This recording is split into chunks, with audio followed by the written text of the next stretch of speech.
So we're live for this morning's e-memoir session, making the most of your advanced learner loans facility, implications for marketing, curriculum planning and delivery. As ever, we like to keep these sessions as interactive as possible, so feel free to use a question or chat facility at any point throughout the duration. If there's anything we're unsure of, we're happy to take the questions away and take the conversation beyond this webinar as ever, aren't we, Beej? And yeah, so again, we don't have to wait until the end. If you've got any questions, just keep them coming. I'll be monitoring throughout the duration, and you'll all receive a copy of the video recording and the slides. So without further ado, I'm going to hand over to Beej, and then Beej, after your introduction, I'll turn off your video just to maintain the bandwidth. Okay then, thanks all. Thanks very much, Manik, and good morning to everyone. Hope you're all well in these difficult times. And thanks very much again for those of you that have shown interest in today's webinar and participating. For those of you that are going to listen into the recording, if we don't cover some of the questions that you might have wanted to pose, then please use our contact details at the very end to pose the question. We're quite happy to answer. This is the latest in a series of looking at different aspects of the 2020-21 funding arrangements that you're facing, whether you're a college, training provider, local authority, a third sector organisation, an employer or a university. And last week we looked at how to use the adult education budget to make the best of that, particularly with some of the actions that are going to be required to support skills development in the COVID-19 skills recovery.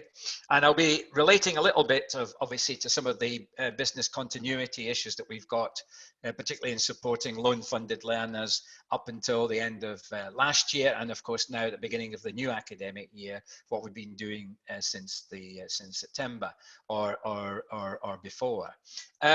Again, please pose questions as you go along. Quite happy to do that, or again, wait till the end. And Manik will take off the video in a few seconds so as that we can focus on the content that we're covering. Now, I'm looking at this from, I suppose, different aspects.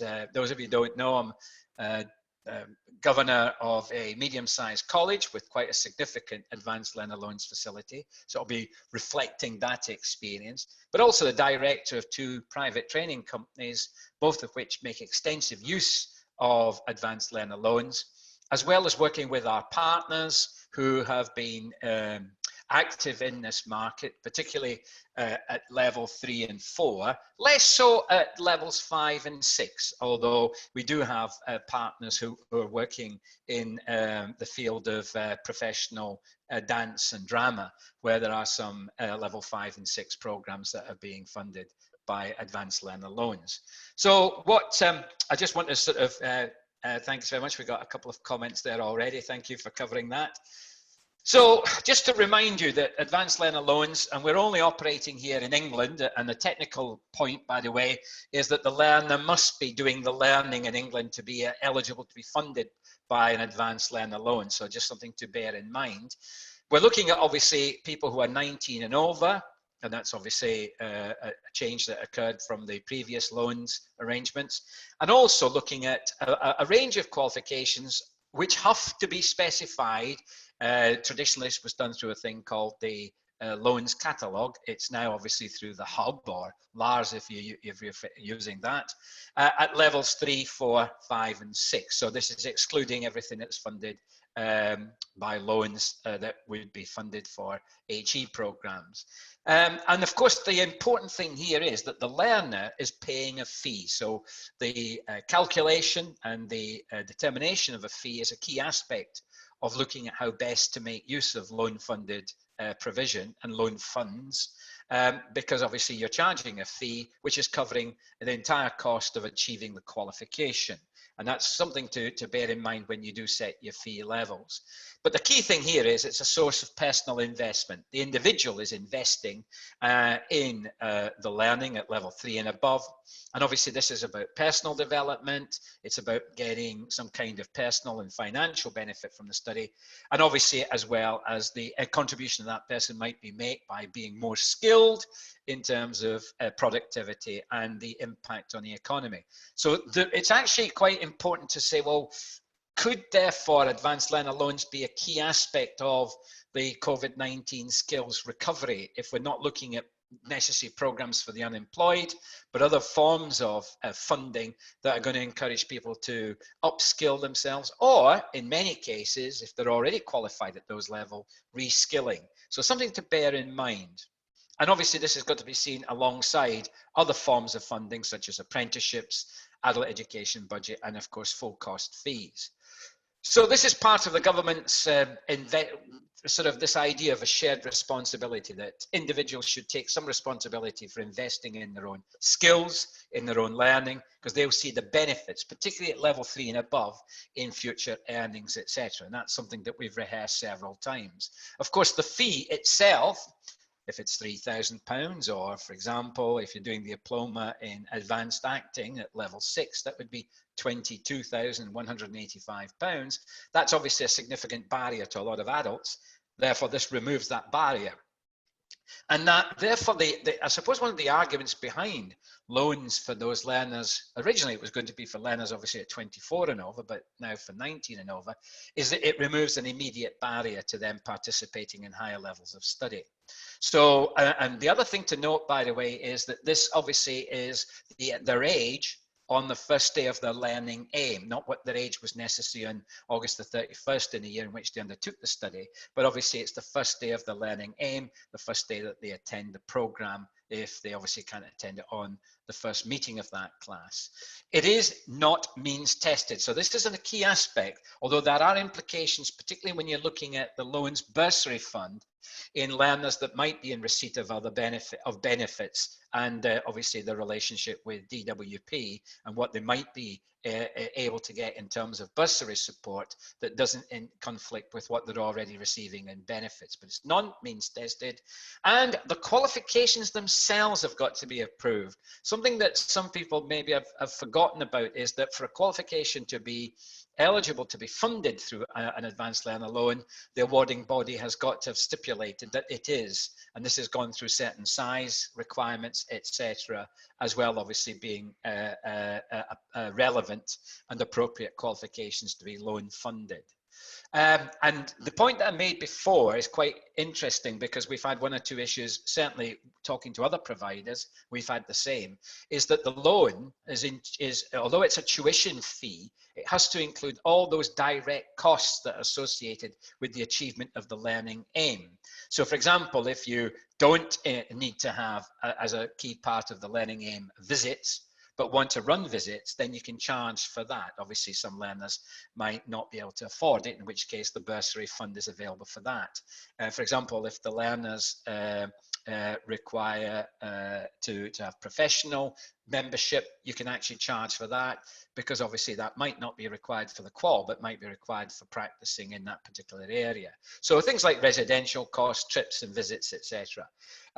What we'll also look at is that there are some implications of the COVID-19 crisis, some which relate to what's happened up until the end of July, and the support for grant-funded providers, and what obviously might be the forms of support that's available after the end of the job furlough scheme and the job retention scheme. One thing to note, by the way, is that although the volume of activity that's loan funded has been, sort of now just under the £500 million facility which is available, £480 million a year, actually there's been a significant underspend since loans were introduced in 2013, and that's now just over £1 billion.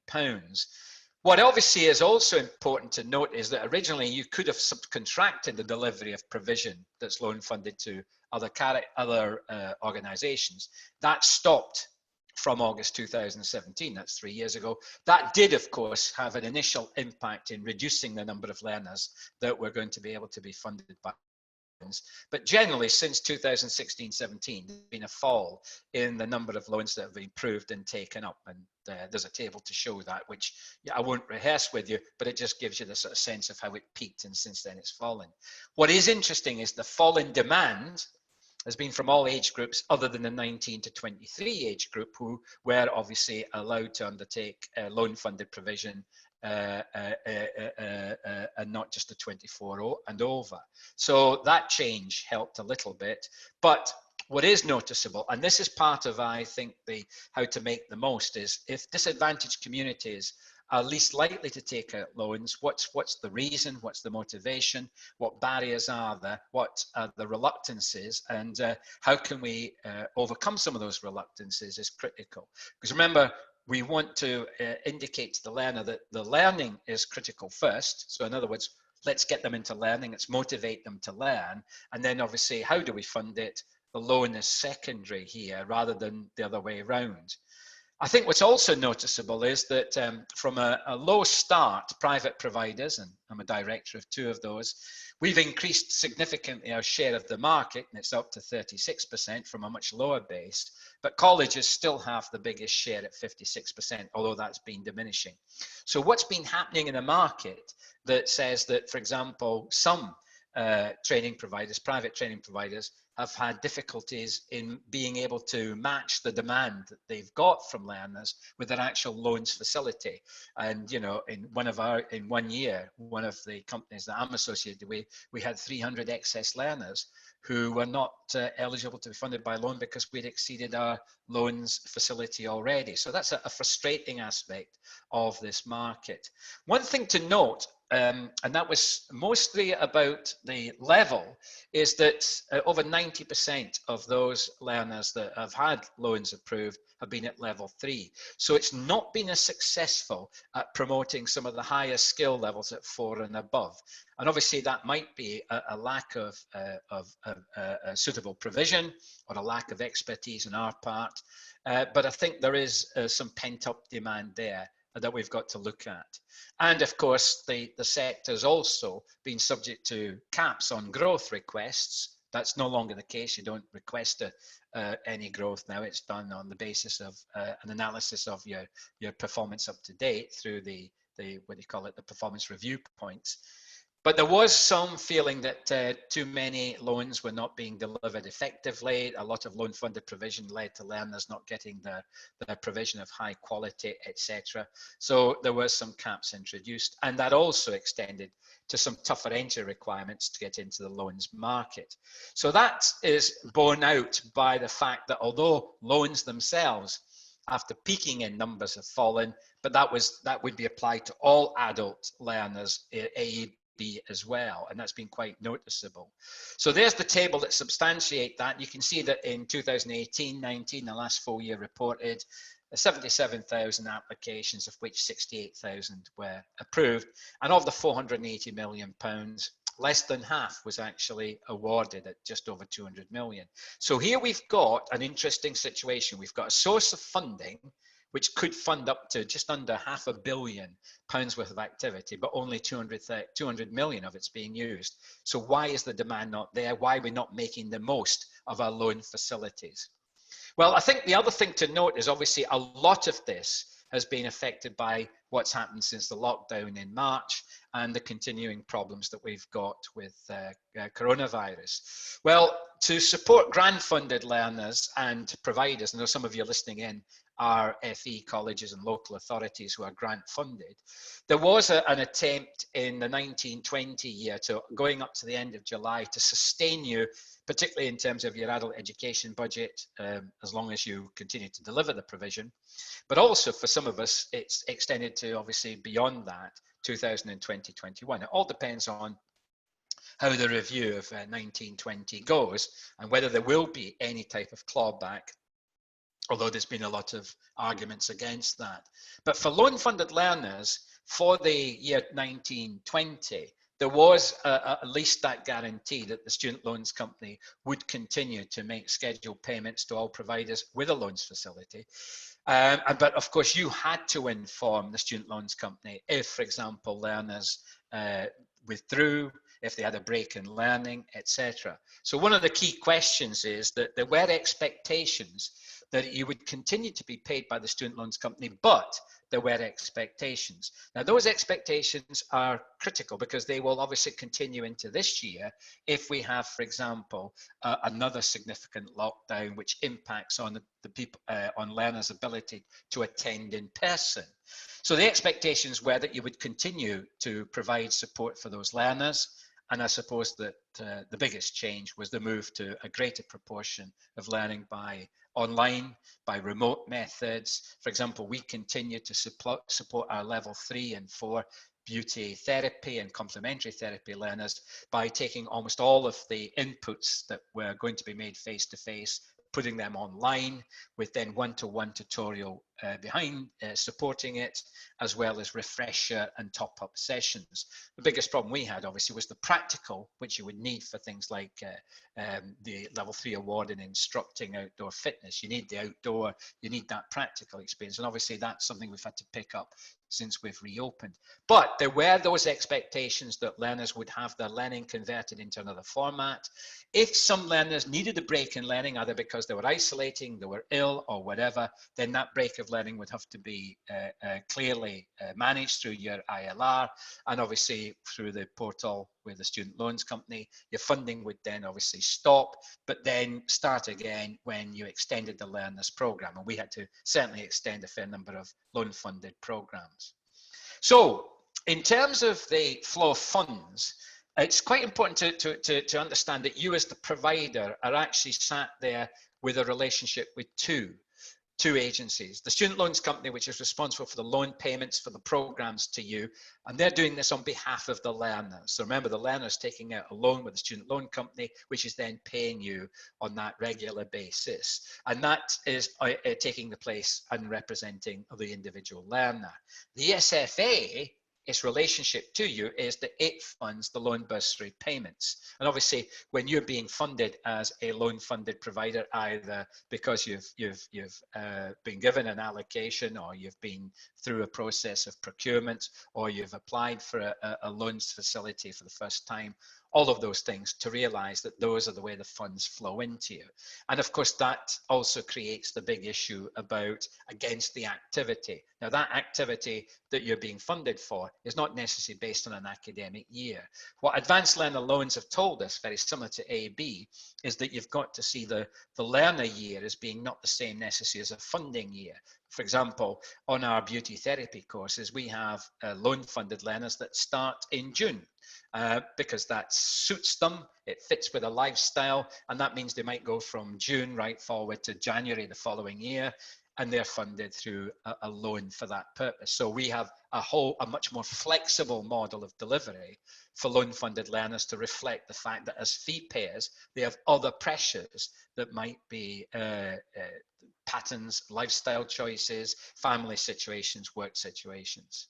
So before we start looking at how we can actually make the most of it, just remind us about some of the rules, because in effect, if you start looking at the rules, you'll see where there are opportunities to, for example, expand your provision or to change the nature of your provision. Now, remember, they're available for those learners who are 19 and over, who have got these characteristics. They study in England, and they've got to be with you, a provider, in receipt of a loan agreement for the ESFA. If you haven't got a loan agreement, then you can apply for a loan agreement, and that's highlighted in the funding rules and performance management rules. And they've got to be studying one or more qualifications at levels 3, 4, 5, and 6. Again, using the hub to tell you which qualifications are eligible is a start point. But there are some additional eligibility criteria for offenders. Now, I know that some of you do work with offenders. We have a few. Again, you've got to seek approval from the prison director for the learner to study a designated loans qualification. They've got to be within 6 years of the release date. This hasn't affected us, but the other additional thing is that they should also have right to stay after completing sentence or not be subject to a deportation order. The more significant changes when it comes to changes in circumstances, because some of offenders might have to move between prisons or whatever. So, but I think that those criteria are the main ones that are additional to the ones above. They're entitled to access up to 4 loans. Now, the biggest demand we've got for loans is from those people who've already got a loan. So, for example, we find that some learners who have taken out a loan to fund, for example, a level 3 dietitian's diploma, might then be attracted to a level 3 award or certificate in, say, massage or theatre makeup. And that's often where we get and how we market our loans provision, is to existing loan funded learners. That includes those learners who might want to upscale their program. So if they might have started it as an award, they might want to then do a certificate diploma. Obviously, we'd have to recognize their prior learning, and if there's a gap, they would be separate loans. If they happen at the same time, we'll use a change of circumstances. For example, when people do a diploma and then move up to from a supplementary diploma to an extended diploma. The loans could be taken at the same time, or they can be one after the other. That's the flexibility that we've got. Now, one thing to note, for any learners that want to do A-levels, because of the AS and A-level that still exists in some subject areas, each one of those would count as a separate loan. So an AS and then the A-level, but obviously you'd be taking account the fact that the AS has already been achieved. But it's equivalent to, in effect, 4 full A levels. No more than one loan to complete an access to HE. Now, yeah, there's a good question there. Yeah, good question. On the offenders, yes, an offender has got to be within 6 years of the release date. Yeah, that's the condition. But they must get approval from the prison director or another designated person within the prison for them actually to study the qualification that the loans then are going to fund.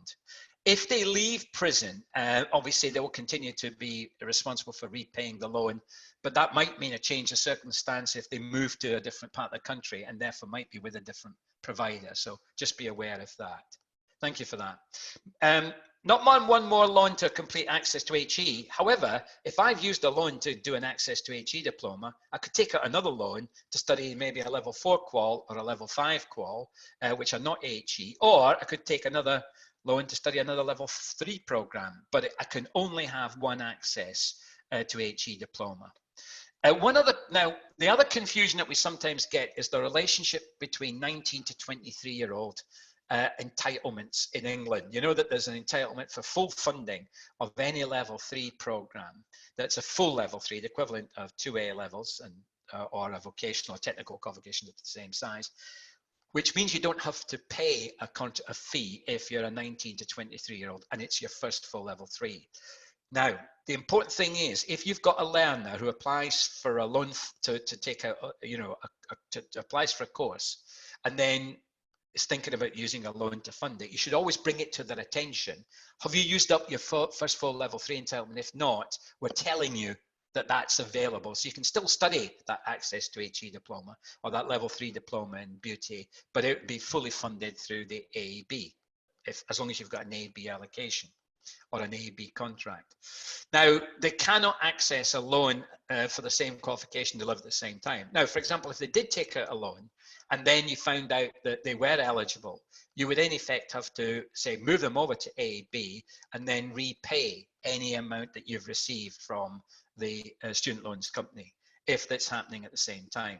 Now, this is now slightly different. So you've got to make them aware. If they say, no, it's okay, I'm going to take out a loan, they've got to understand that that means they've given up their entitlement. So that's the other aspect of this. So you must make them aware that, okay, if you want to take out a loan for this program, you could have done it through a fully funded level 3 entitlement. We're just making sure that you know that that means you've put your you've put that entitlement at risk. Now, this is slightly different this year because the level 3 entitlement for 19 to 23 also now has what they call a high values course, which is fully funded if that person is doing a 1-year offer and they're 19 years old. So again, if they were 19 and they might have already had, say, the equivalent of 2 A levels, but can't get a job, or can't get the job they want, they could have done a 1-year level 3 program in something that's in demand, what they call a high value course like science or engineering, and would have been fully funded if they were 19 for 1 year. Now, that means that they wouldn't need to apply for a loan for that level 3 in that year. So I think you've just got to make them aware of that. Slightly different, but that gives you another marketing tool, because you can say, if you want to do engineering or construction or whatever, and you've already used up your level 3 entitlement, however, you can, as a 19-year-old, get a fully funded high value course off the list that's approved, and that wouldn't mean you wouldn't have to take out a loan. So there's some examples of this. This also means, by the way, that if you have got an A-B allocation, then that learner would obviously be entitled to be fully funded, but the rate of funding also goes up above what's already listed or within the GLH if it's on the matrix for that qualification. So that's quite an important point to note if you're a grant-funded AB or got a contract to deliver adult education budget, is you might switch some of your loan-funded activity for 19-year-olds back over to AB, and that would give you more of your facility to use with other loan-funded learners. This could, of course, reduce the demand a little bit, which might do, and I think it will do, especially in those high-value subjects, but it means that you might be able to then use up more of our, in our case, we always use our facility. We always get a bit of growth, but we've been limited and capped on that growth up to now, so this would help us. So the government contribution table's there, just to remind you, and there you can identify how loan-funded provision is available and taking account, of course, of the one-year high values offer for it. And of course, those learners can be employed or unemployed. Remember, the key thing here, that is not an aspect of this. If it's at level 3 and above, then obviously they can be loan funded, whether they're unemployed or employed. And of course, that could be an increasing market for us as people want to upskill or reskill or change direction after being made redundant. The qualification and scope for loans, well, they're got to be basically off the RQF. There's still some credit-based ones, but generally we're talking about AS and A levels, general and technical qualification, and access to HE diplomas validated by an AVA and they're recognised by the QAA. Minimum size for 18-19, it's not changed, by the way, for a new qualification with designated for loans was 150 guided learning hours. Now, there have been some exceptions, because normally when you look at the maximum loan amount, it's set by the matrix in terms of GLH, or by a fixed rate for things like AS's, A levels, and access to HE. But there can be some exceptions, particularly under 150 hours. Level 4, where there's level 4 qual is available, or where it meets a very specific skills gap, which has been identified as a niche. But that's normally the rules there. Now, one of the things that this immediately raises for us is this, that one of the reasons that some providers do not achieve and do not make the most of their facility is because simply they don't have enough of those types of qualifications which those adults might be looking for at level 3 and above. And it might be that you've got the wrong sectors. We find there's a big demand for the beauty, complementary therapies, less in some areas, but that's again changing in terms of patterns and changes in tastes. There's quite a big demand in terms of health and social care, as you would expect now.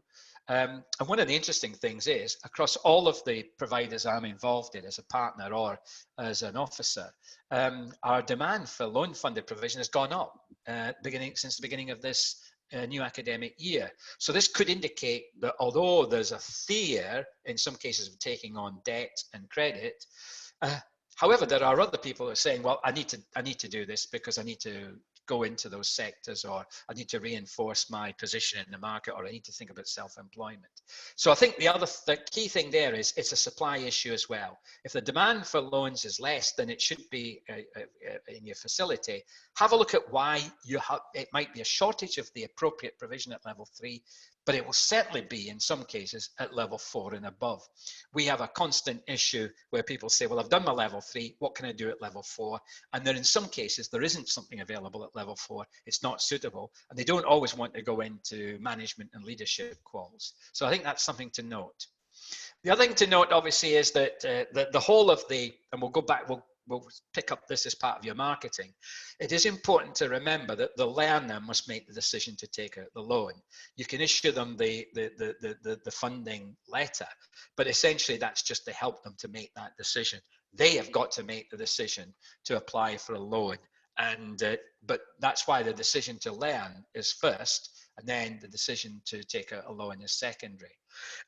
One thing to note again, and just to remind you again about access to HE, because of access to HE's direct linked up to HE, that loan is written off and can be written off if the learner then does complete an HE program at the appropriate level. So as long as they complete it, the access to HE loan is then written off.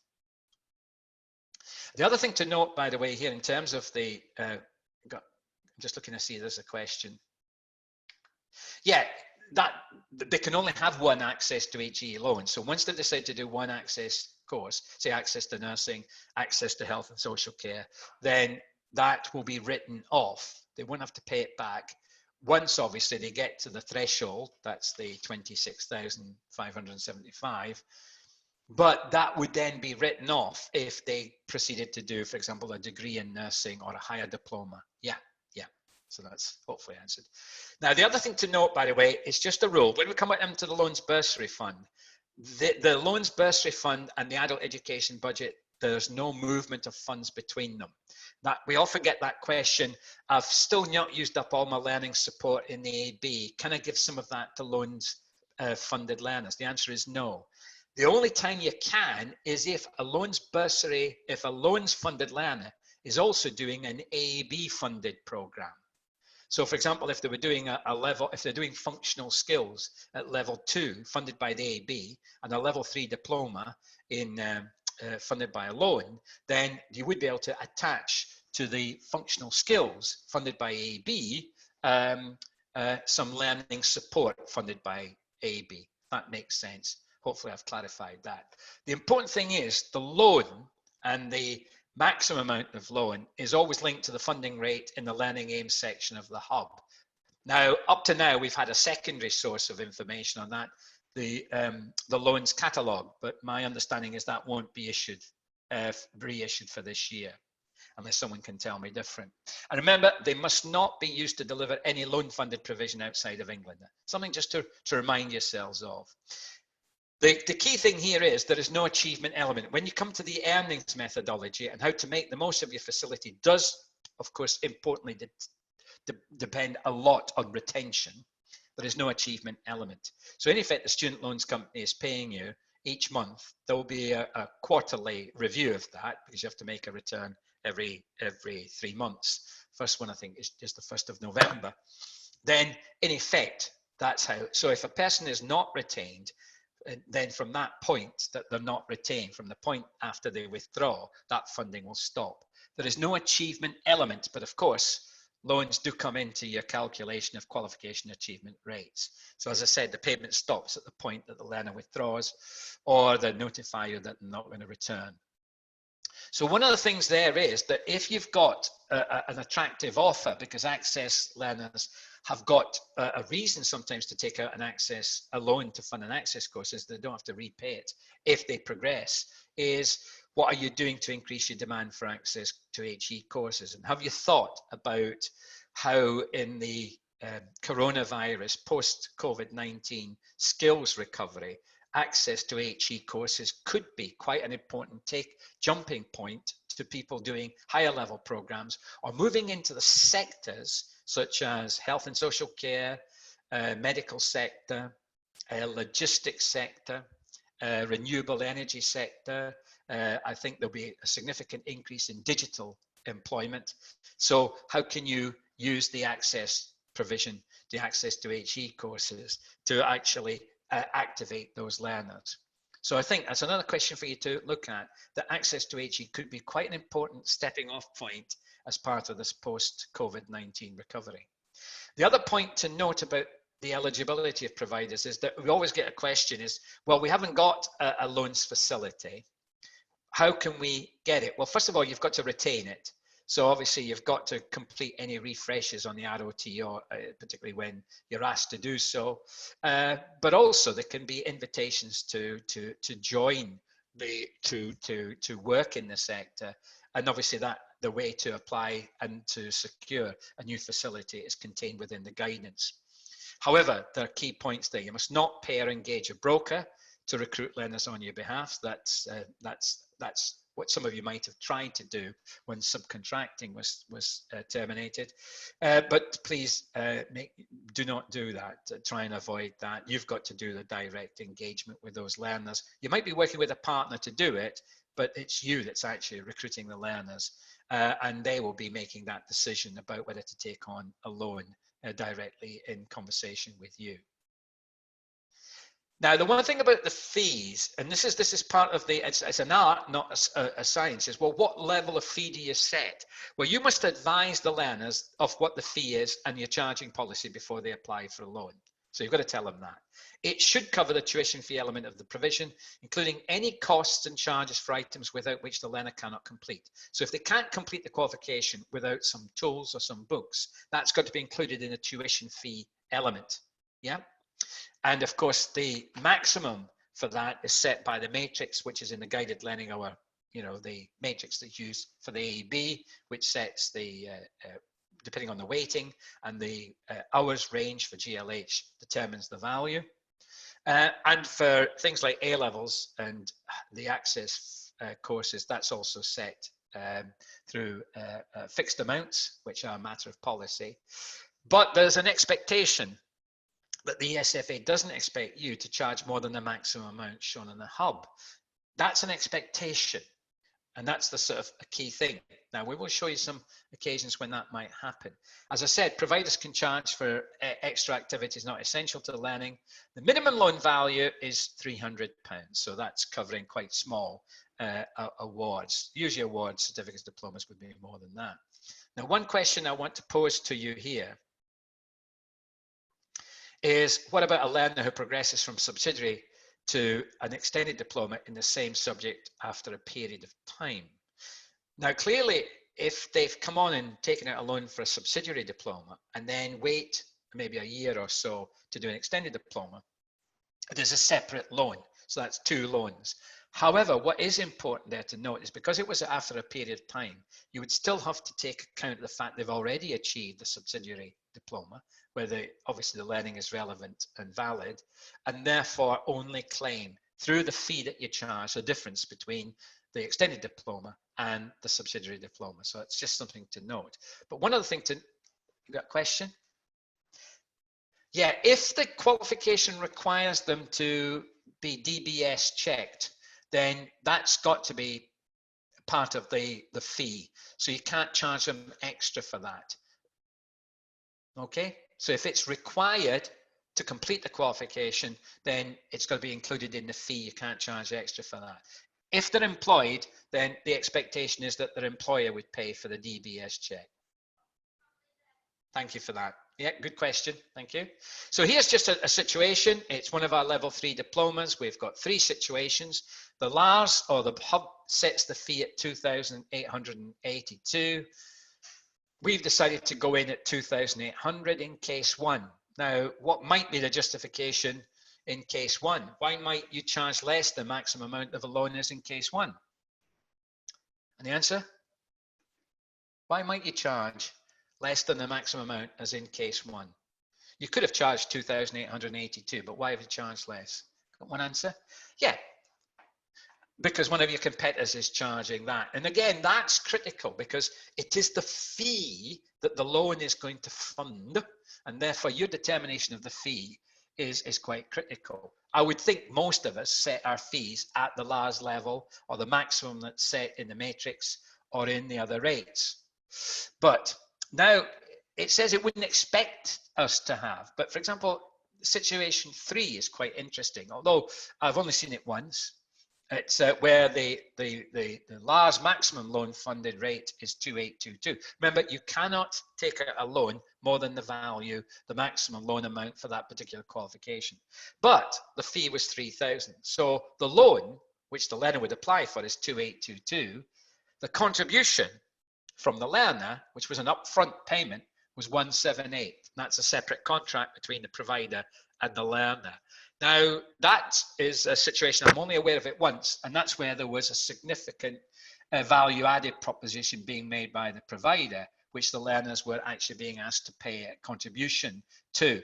The thing is, it couldn't stop the learner joining the program. It was quite interesting, because if that learner didn't couldn't afford the contribution, the rules say you mustn't have more than a maximum loan amount. In effect, that was something that the learner could then use the loan's bursary fund to finance if they didn't have the money themselves.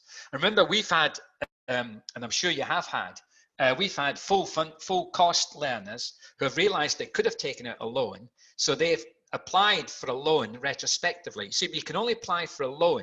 You can't apply for a loan after you've completed a program, but you can apply for a loan either before or during the course. So they've been 3 or 4 months into their level 3 diploma. We charge them a full cost fee, and then they decided to go on and apply for a loan. The loan is for the full amount of the program. So what we've had to do is move them over to loan funded and reimburse them what fee they've paid us, and that's obviously subject to some audit as well. How are you paid? Well, you're paid a flat monthly profile based on initial liability point. Remember, the learner does not activate a loan fund and actually the flow of funds unless they've crossed 2 weeks, the liability point, the start point. Let's say in this case it's a 7-month program. We've charged 2,800 and therefore the loan is 2,800. You can see how it's earned. You can also see how you can make the most of your loans facility by just focusing on retention. Okay, I've recruited 16 to the class. I really got to retain them so that no one's leaving at, say, this point here. You know, if an individual decides, I'm not going to stay after month 3, you can see immediately what you're losing. You're losing £1,600. So the other thing to note is, does the loan funded provision and taking out a loan actually change the behavior of the learners so they're most likely to be retained because they have actually taken out a loan?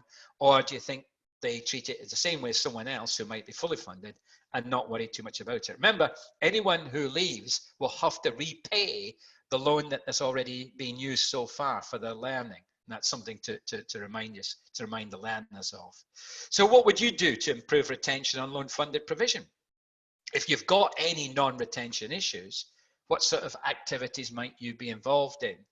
And hopefully you'll come up with some answers yourselves when you discuss in your own teams. But I would always say that for loan funded learners, that commitment to make sure they get through to the end of the programs has got to be paramount in understanding the learner journey, what motivates them, what drives them, things like your aftercare service, your tutorial support for those learners, as critical as any other types of learners. So that learner journey, which I think you'll all be familiar with, has got to be reflected in your marketing strategy, your support for learners, in the way in which you plan and deliver the program. So a lot of the funding issues are around the first bits, you know, the learning and funding information level, then applying for the loan. The initial liability point is after 2 weeks, and that's when the loan payments start to be made to you, and the learner becomes liable for the loan. But it's the in-learning that you have most impact on. So when you want to max out, okay, we've got to recruit the learners in the first place. So that's having a good offer, a good range of programs, good connections with the learners, focusing on your existing learners who might be loan funded in the future. But I think in learning is very much about focusing on retention and the learner journey, as well as obviously completion and achievement.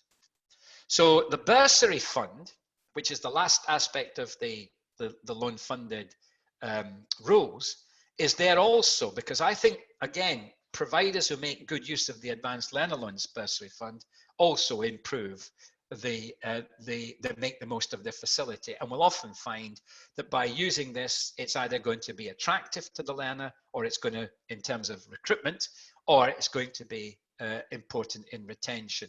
So it's there to help the vulnerable and disadvantaged loan learners to overcome some of the barriers. So there's an element of learner support in it, and an element of learning support, as well as some of its use for area costs for those learners whose place of learning is in an area which generates an area cost uplift.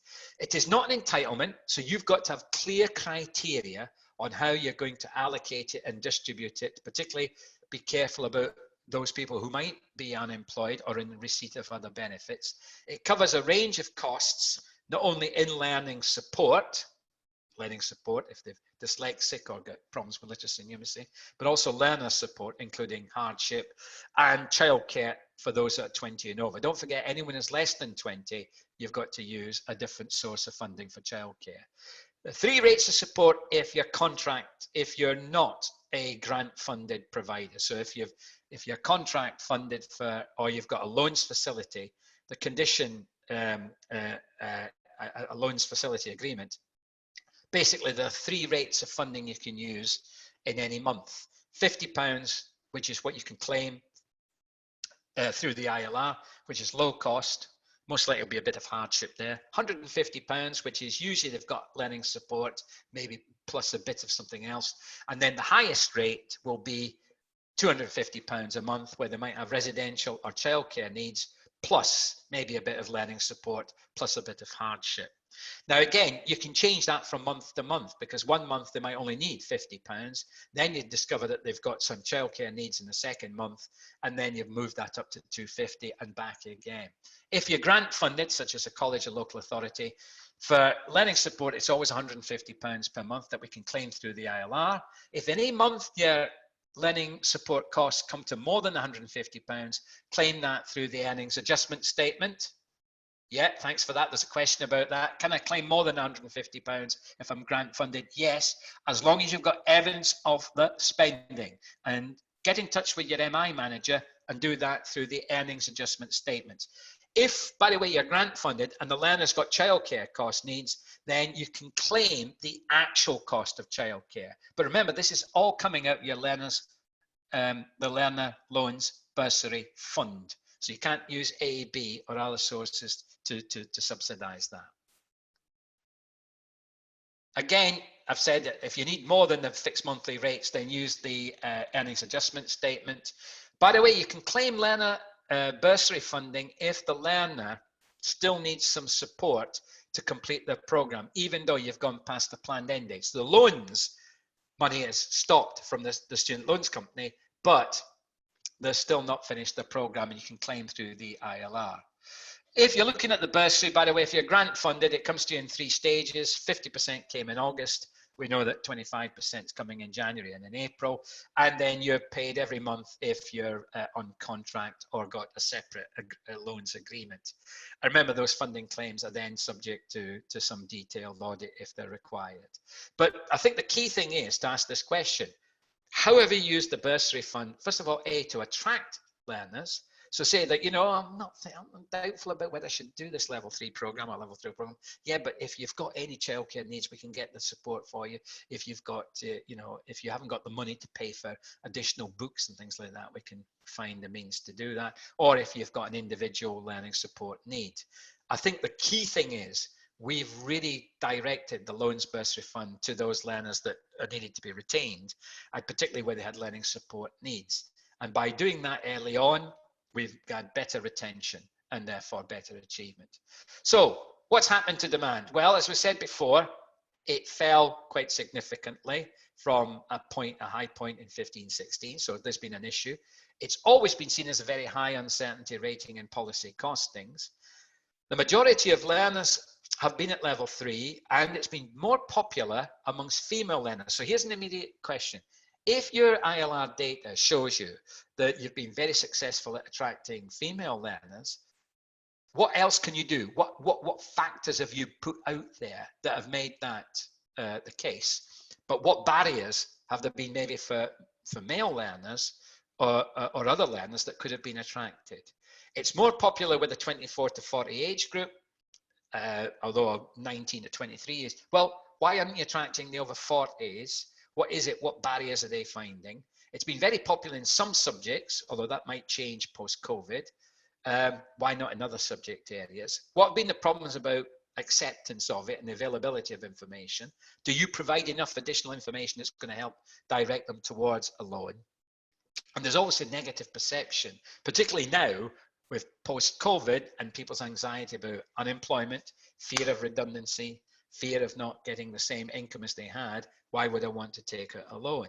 However, there might be others who might say, well, given the current state of the labour market, I'm unlikely, highly unlikely in the next 2 or 3 years to be earning 26,575. So actually I'm more likely and more inclined to take out. So, you know, sometimes loans deter learners, but on other occasions, and they might have a negative perception among certain parts of the community, but for others, like access to HE learners or other learners who might be taking some time to establish themselves in the labour market, they could be quite attractive. So I think this has got important implications for marketing. First of all, the most successful providers of loans funded provision who have used up the facilities and often get growth in year are those that focus a lot on the motives and drivers of learners. So they frequently, through their marketing strategies, their outreach strategies, their recruitment strategies, focusing. Now, it's a good question, Rhys. It's just going back to the previous question. Do we actively market loans that learners will never have to pay back? Well, obviously, yes, in terms of access to HE, that's the big, one of the big selling bits. It's not the only one, it's just one of them. I think we wouldn't actively do it and say that to those learners that, yeah, don't worry, you're never going to earn 26,575 if you work in FE or if you work in a private training provider.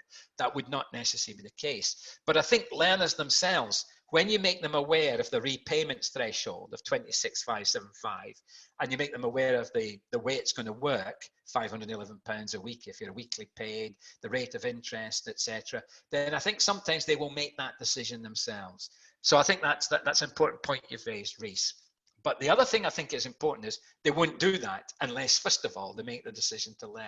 And then you've got to say, well, why have you decided to learn that level 3 or level 4 program? What's the motivation? How do we activate that demand in terms of expectations, in terms of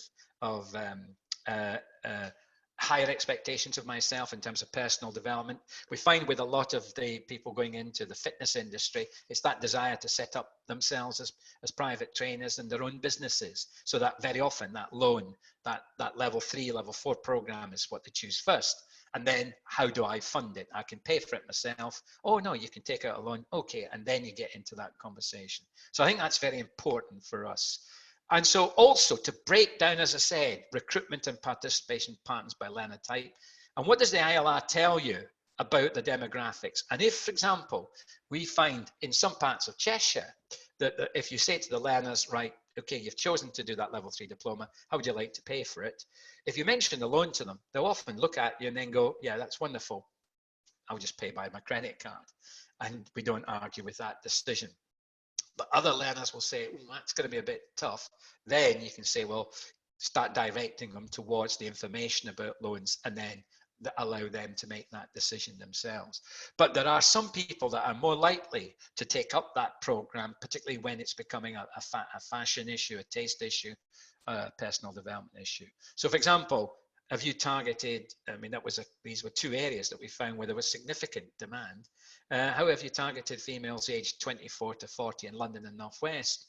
Because that's where we found that there was a big demand and in fact, a lot of unmet demand. So what are we doing to put on the right types of provision for them? I think the engagement strategies for a wider range of communities might involve you in things like, for example, working with community groups, giving more information about, don't be frightened about a loan, this is what it means in terms of paying back, etc. This is what it means in terms of, and you will be earning more to be able to pay it back. So I think you've got to have different, for example, to have interest-free loans, which might be available again. I think there was some talk about that, but at the moment, of course, don't forget it's RPI plus 3% interest. The National Information and Career Service is very important in directing people towards that appropriate program. So what kind of inputs have you made there? But it's also important if you don't have an A-B contract, but you find yourself suddenly being addressed by an eligible 19 to 23-year-old who didn't know that they had an entitlement, but of course you can't put on the A-B provision. Well, you're supposed to give the name back to the National Careers Service, and they will then find an appropriate provider. That's why it's useful to work with a partner that would then welcome that learner coming to them from you. But I think what most important is that the learner behavior and retention is critical. We spend a lot of time focusing on the learner journey and make better use of what motivates the learner, what engages them, what keeps them going. Price and non-price competition has had some impact on our demand. For example, the extra enhancements when we mention childcare, or that there's going to be trips, but we'll pay for them, or we'll give you access to this type of additional qual without having to, or directing a person that says, well, I fancy a level 3, but there's an English, I'd like to improve my English and maths. Oh, just so happens we've got a fully funded English and maths program, say a GCSE or functional skill. So our offer of English and maths as enhancements to loan-funded learners has been quite an important tool for increasing demand. But our biggest focus has been on the learner journey and its experience. In other words, we have a clear brand, White Rose, for example, learning curve. We have a proposition in that brand, and then we communicate it effectively. And that gets the demand from those adults who want to do level 3 and 4 programs. So for that, we're very much tuned into the learner journey. In other words, we say, well, what stages do you go through to interact with, for example, White Rose or Learning Curve or Cube or X College? How do you then feel at each stage in terms of your relationship with the provider? And I think that understanding of the steps in the journey for a loan-funded learner and you as the provider is critical, because then you say, what curriculum and business support functions come together? Resident, what's the catering like? What's childcare like? All of those contribute to that retention factor. So all of these, from the very beginning, right, from the information, advice, and guidance, right through to the opportunity to progress. Now, our biggest demand from loan-funded learners for loan-funded provision is progression.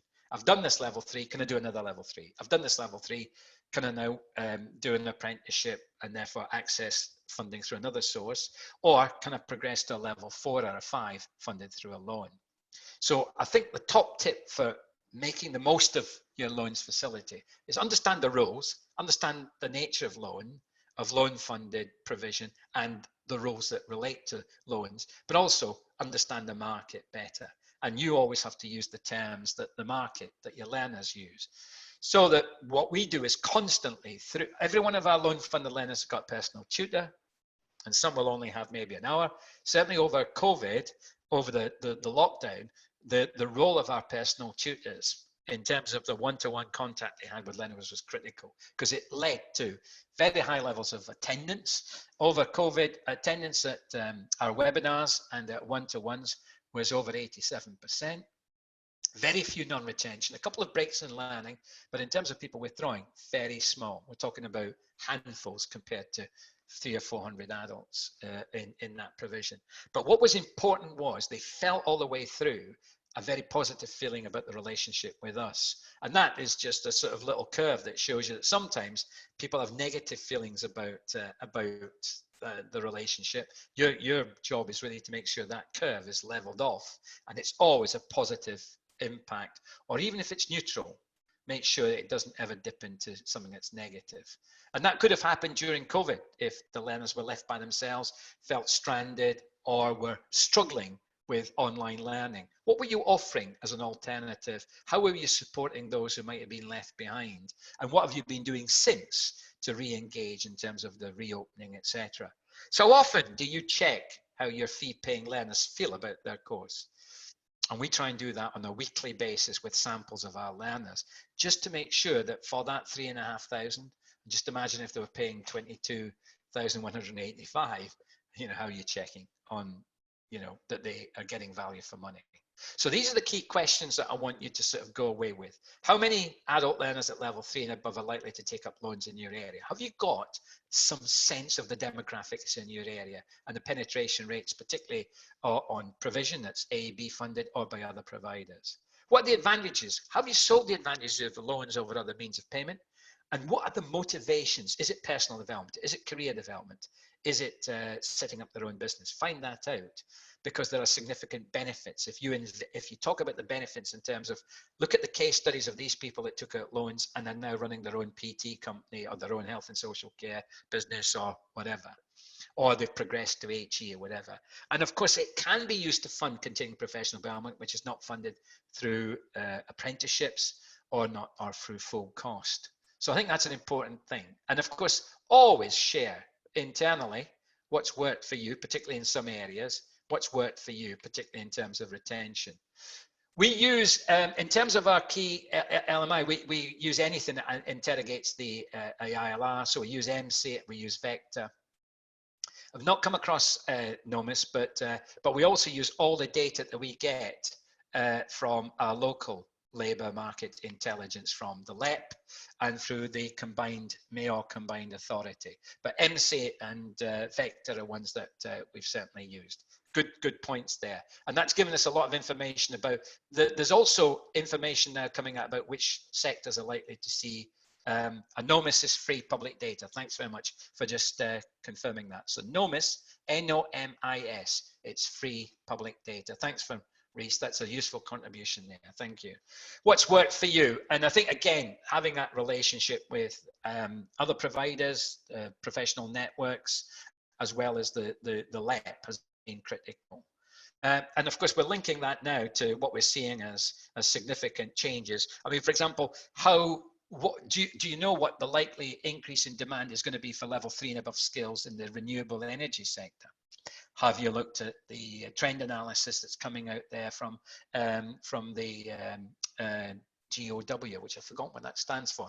I think I've got somewhere but I think it represents the wind farms both onshore and offshore. There is a massive skill shortage that a lot of learners who are on furlough, or people who are a lot of people who are working who are on furlough, or the fear of redundancy or threat of redundancy could be looking for in terms of reskilling and upskilling. So this has got implications for us in terms of the way we plan and deliver our curriculum, integrating this into your offer. So there might be new markets, and I would think certainly in COVID-19 skills recovery, I'll be looking at health and social care, logistics and transport. Brexit obviously might see some significant changes there, but also into the green and renewable energies. Modes of delivery, I think this has shown clearly that you're going to get more loan-funded learners if you offer a blended online plus face-to-face with a lot of that support through one-to-one personal support, etc., as well as having the childcare, the study skills, because remember, a lot of these adults who are returning, that should be a key element of your loan-funded provision, and then real focus on the learner journey to make sure that retention and achievement are maximised. I already said, please make sure effective use of the Loans Bursary Fund for learner support and learning support, but also work with partners that might be good at activating the markets for you, that be good for, finding progression opportunities. But the key thing is, how flexible and responsive can you be? Loan funded provision is not an annual sort of August to July. It's got to be seen as a continuous flow of activity responding to demand. So for example, our level 3 diplomas, which we recruit 5-6 times a year to, can I study in evenings and weekends? Because if the learners ask that, we've got to have a weekend provision. We have a Saturday and Sunday provision for level 3 at most of our centres. Can I study by distance or online? Yes, that blended learning approach depends on what your individual needs and skills are. Will I get a personal tutor? Yes. Even on the shortest of our level 3 awards, there is still opportunity to get that personal and career tuition. Can I attend at a different location? Yes. If you've got several centres, we sometimes say, well, use that centre for that, but if that's more suitable on another day, that centre's there. We've even used hotels at weekends where it doesn't pay for us to open our centres. Can I do concentrated periods of study? Easter school, for example, 30 hours in a week to get ready for assessment. Will it help me gain promotion? Have you got case studies that show that? Will the program make me effective or more productive? Again, that personal investment. What qualifications can I do next? That's the most common question we get. And if you don't have them, that means you might not be able to use up the most of your facility.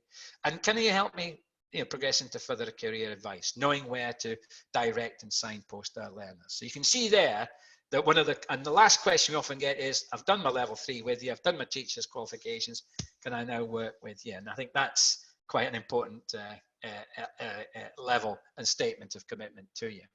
So when it comes to these planning and costing issues, I think the only thing I would suggest is that, if you've had problems with getting these different sources of funding, and you've had a cost situation which has been helped by maybe getting a bit of support for furloughed staff, that, as I said, will end at the end of October. I think you've still got to put all of these questions together and say, is it worth staying in the market? Because obviously, you know, there are going to be issues about continuing in the advanced learner loan market if you've got question marks about efficiency and effectiveness, whether it be inspection, quality issues, as well as just simply the basic, we can't cover our costs. And of course that is made worse, and I wouldn't worry about this, but I think it's made worse if you have got quality issues, because fee paying learners do have quite high expectations. They want to be on the right course from the very beginning because they look at it as this personal investment. They will look through, if you look at the inspection framework, the quality of teaching, learning, assessment will be critical when it comes to the way you implement the curriculum, and of course the progression and destination in terms of impact. So they will have a real focus on quality indicators, which of course is part of the effectiveness agenda and the inspection agenda. And of course, brand reputation is very critical here. You know, if you get the terms and conditions wrong, continuously cancelling courses, not being able to do the final assessments because of COVID did create some issues, but by having creative solutions, we've got round them, and that's maintained our brand reputation. And I think the other issue is that there have been some poor quality providers who have gone out of business and left, you know, tens, if not hundreds, of loan-funded learners out on the limb. So I think those issues and concerns need to be addressed. We know that the caps are there, but of course, you know, that to some extent, the performance management rules do allow us now, or the performance management measures allow us that flexibility of not having to go through a growth proposal, but there are still issues about making sure that you have got the capacity and capability. You can't just get an automatic increase in your loans facility without proving that with your existing learners. Some providers have not been able to meet demand and have waiting lists. That's a classic example with us. Concerns over growth in applications at cost of quality, that there have been some, as well as some inadequate Ofsted grades. And then what happens when the providers go bust? Now, I know there's some good news on that about not having to repay the loans, but that was a bit of a battle. I think the biggest issue for all of us now, and the biggest concern, is that, you know, because of COVID-19, there is a fear that adults are less likely to take out loans because they're uncertain about whether they're going to have a job, and, you know, taking on more debt and then adding it to the other forms of debt, I think, is a critical issue. So I think that is going to have an impact. However, it's not apparent yet. It might be later on as furlough stops and the other forms and unemployment levels start to rise. But, you know, as I said, across all of the provision I'm involved in, we've actually seen a slight increase in demand compared to this time last year. So we're not sure what factors have played there. The other thing just to note, by the way, if you want to increase your loans facility or loans bursary allocation, it's now been done at the 2 points, the 2 review points, October of this year and January of next year. And that is through a formula. It's not a bidding process. It's basically based on what your activity has been like up to now and whether you've got capacity to see that further growth in the rest of the year. But there are maximum growth limits of it's 1.5 million or 50% of your loans facility value at August the 1st, whichever of those two is the lower. The most you can get in any one review point, by the way, is 750,000. Now, I said if we've got 300 learners at an average of £3,000, we'd certainly want to be to have that, you know, to be able to increase our loans facility. So hopefully that's given you a little bit of a feel for how to make the most of your loans facility. Do not fall foul of any of the rules, particularly any of the key issues about eligibility of learners, etc. Focus on quality, focus on retention, focus on getting the recruitment of those learners by carefully targeting your marketing and banding strategies. Use the different sources of labour market intelligence to give you some idea where the pockets of demand are likely to be, but have a really good loan funded offer in terms of level 3 and above. But be wary, of course, of the issue about growing your capacity and not necessarily having a consistent view of good quality. Hopefully, are there any other questions, Marek? That's great. We've had those questions, and thanks very much, Reese, for your contributions. I think that might be it, actually. If there's anything that we feel that we've missed, then you've got our contact details there, and please feel free to get in touch with us. And also, once we've posted the video recording and the slides out, any questions come up when you're discussing with your team, then please feel free to get back in touch with us. But now I think that's it, Beej. Thank you. Thanks for that. Then we'll close the recording down and just got a couple of minutes if anyone